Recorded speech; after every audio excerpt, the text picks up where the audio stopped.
হ্যাঁ, নতুন জীবন শুরু করার একটা প্ল্যান তো অবশ্যই রয়েছে। প্রথমে রুবেল যে দেখো দেখো কিরকম কমেন্ট করছে।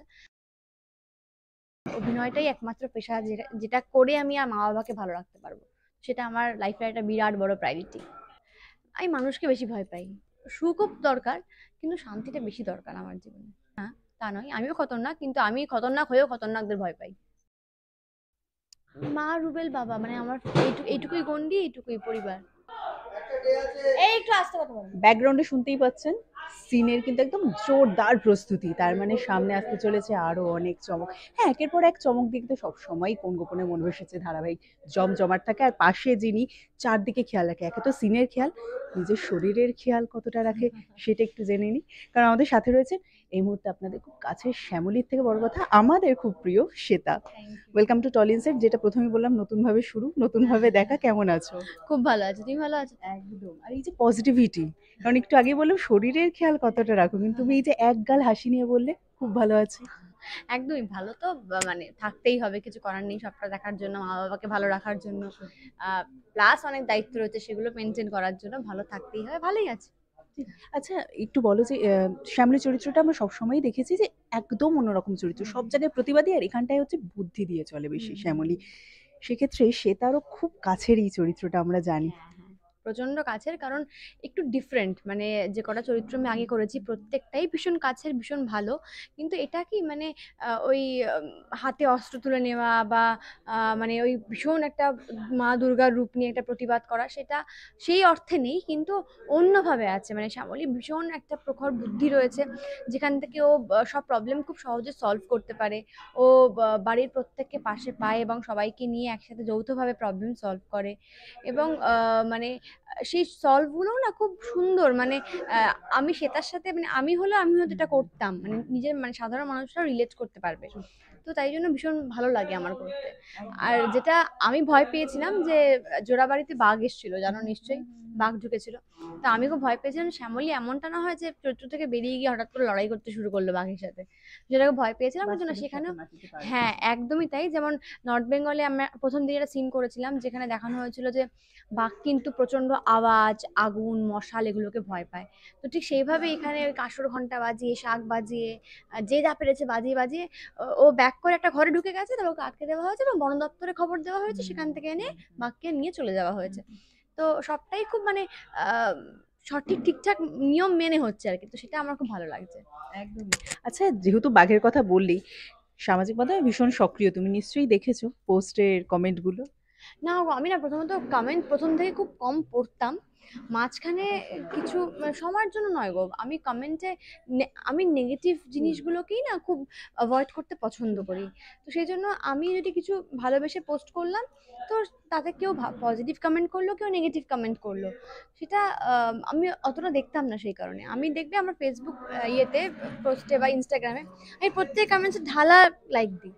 কারণ আমি জানি যে ঠিক আছে, মানে সবাই যে তার সময় ব্যয় ব্যয় করে আমাকে ইয়ে করছে, সেটাই অনেক। কিন্তু মাঝখানে আমি কমেন্ট পড়ছিলাম, কারণ আমার আর রুবেল একটা ছবি নিয়ে প্রচুর চর্চা চলছিল, সেটা নিয়ে আমি কমেন্ট ফার্স্ট আমাকে।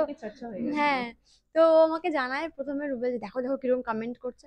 তো সেটা দেখে আমি ওটা রিপ্লাই করেছি। তারপর ভাবলাম যে না, অযথা আমি করছি রিপ্লাই, কারণ কেউ রিপ্লাই করলে অনেকে অনেকে অকারণ গুরুত্ব দেওয়া হচ্ছে, আবার কেউ ভাবছে গরুর রচনা লিখছি আমি। তো এইসব লাভ নেই। তারপর থেকে আবার কমেন্ট পড়া বন্ধ করে দিয়েছি, যে ঠিক আছে, আমি আমার পছন্দের ভালো লাগার একটা মুহূর্ত শেয়ার করলাম মানে সবার সাথে, তাদের ভালো লাগলো লাগলো, না লাগলো ঠিক আছে, আমি ক্ষমা প্রার্থী, কিন্তু আমার ভালো লেগেছে তাই পোস্ট করেছি। আরে জিও, নিজের শর্তে যিনি জীবনটা বাঁচেন সেটা সবসময় আপনারা দেখেছেন, তারই নাম কিন্তু শ্বেতা। আর আরো অনেক খুশির খবর রয়েছে, দর্শকেরা কিন্তু অধীর আগ্রহ, দর্শকেরা না, অনুরাগীরা অধীর আগ্রহে অপেক্ষা করছেন। একদমই। শুধু এতটুকু বলবো যে হ্যাঁ, নতুন জীবন শুরু করার একটা প্ল্যান তো অবশ্যই রয়েছে। শুধু আপনারা পাশে থাকবেন, ভালোবাসবেন আর আশীর্বাদ করবেন প্রচুর, যাতে নতুন জীবনটা যাতে সুখের হয়, সুন্দর হয়। সেটা খুব ইম্পর্টেন্ট। আর আমার কাছে সুখও যেমন ইম্পর্টেন্ট, তার থেকে বেশি ইম্পর্টেন্ট আমাদের শান্তি। শান্তিটা আমার কাছে খুব জরুরি। আমি মাকে বলছিলাম, আমার মাঝখানে শরীরটা খুব খারাপ হয়েছিল বলে মা আমার সাথে রোজ এখন শুটিং এ আসছে। যদিও বা মা আমার সাথে আগে প্রত্যেকটা সময় শুটিং এ এভরিডে আসতো। মাঝখানে মায়ের শরীর খারাপের জন্য প্রায় ৪-৫ মাস শুটিং এ আসছিল না। তো তাই আমার ইদানিং আমার শরীরটা একটু খারাপ হওয়াতে মা আসছিল, মানে আসছে, আজকেও এসছে। তো আমি মা বলছে আমি রোজ আসবো, তো আজকে এসে বলছে আমার ঠান্ডা ঠান্ডা লাগছে, তাই মাকে বললাম মা আমার না সুখের থেকে শান্তি বেশি প্রয়োজন জীবনে, কারণ তুমি আসছো এটা আমার সুখ, যে আমি শর্ট দিয়ে গিয়ে মায়ের সাথে মাকে দেখতে পাচ্ছি, মায়ের সাথে কথা বলতে পারছি, কিন্তু আমার শান্তি ওটা যখন আমি দেখবো বাড়ি ফিরে মা বাবা পরিবারের মানুষজনগুলো সবাই সুস্থ রয়েছে, সেটা আমার শান্তি, আমার ওটা দরকার। তুমি আমার সঙ্গে এসে আমার জন্য এই করছো, খাবার বেড়ে দিচ্ছ, খাবার এগিয়ে দিচ্ছ, আমাকে ওষুধ খাইয়ে দিচ্ছ, এগুলো যে তোমার শরীরে যে একটা জার্ক পড়ছে সেটা আমি আর চাইছি না। আমাকে শান্তি, আমি শান্তিতে থাকি, তুমি বাড়িতে থাকো, আমি এটা খুশি হব, মানে আমার অলওয়েজ তাই, মানে সুখ তো, সুখও দরকার, কিন্তু শান্তিটা বেশি দরকার আমার জীবনে। একদমই তাই। তাই তো একেবারে রান্নাঘরে বসে ইন্টারভিউটা হচ্ছে, যেখানে সুখ শান্তি সবটা কিন্তু পেট থেকে শুরু হয় আর কি। তাই তো শ্যামলীকে বললাম এটা। একদমই, আমার তো রান্নাই আমার সব, সবাইকে রান্না করে খাওয়াই, আর সেটা কিছুই রান্না করতে পারে না, খুব দুঃখের। শেষ করব, শেষের আগে ঠিক এমন কিছু তোমাকে ওয়ার্ড বলবো যেটা শোনার পর ইনস্ট্যান্টলি তোমার মাথায় যেটা আসছে সেটা বলতে হবে, ঠিক আছে? ভাবা যাবে না। আচ্ছা ঠিক আছে। ওকে। বন্ধুত্ব। মা, আর বেস্ট ফ্রেন্ড রুবেল। বিশ্বাস। মা, রুবেল, বাবা, মানে আমার এইটুকুই গন্ডি, এইটুকুই পরিবার। ভালোবাসা। রুবেল। ওইটা তো কমন নিয়ে নাও, ছোটবেলায় অঙ্ক করতাম না আমরা, কমন নিয়ে নাও। ভয়। মানুষ। নেগেটিভ বোধহয়। আমি মানুষকে বেশি ভয় পাই, কারণ মানে হ্যাঁ আসলাকেও ভয় পাই, কিন্তু আমার হয় যে আসলা বা যা আর যা যা যা কিছু আছে সে তো সবসময় অ্যাটাক করে না, কিন্তু মানুষ প্রত্যেকটা মুহূর্তে যে কোনো সময় পিঠ পিছে কথা বলে অ্যাটাক করতে পারে। তো মানুষ সব থেকে বেশি খতরনাক, ইনক্লুডিং মি, আমিও খতরনাক। লোকে বলবে তুমি সাধু পুরুষ, না তা নয়, আমিও খতরনাক, কিন্তু আমি খতরনাক হয়েও খতরনাকদের ভয় পাই। ভিলেন। ভিলেন, আমার জীবনে ভিলেন কেউ নেই, কারণ আমি ভিলেনদের লাইফে রাখি না, তাকেই মনে হয় তাকে লাইফ থেকে সরিয়ে দিই। জীবন। জীবন আমার মা, আমার পরিবার, রুবেল, বাবা, যাই। অভিনয়।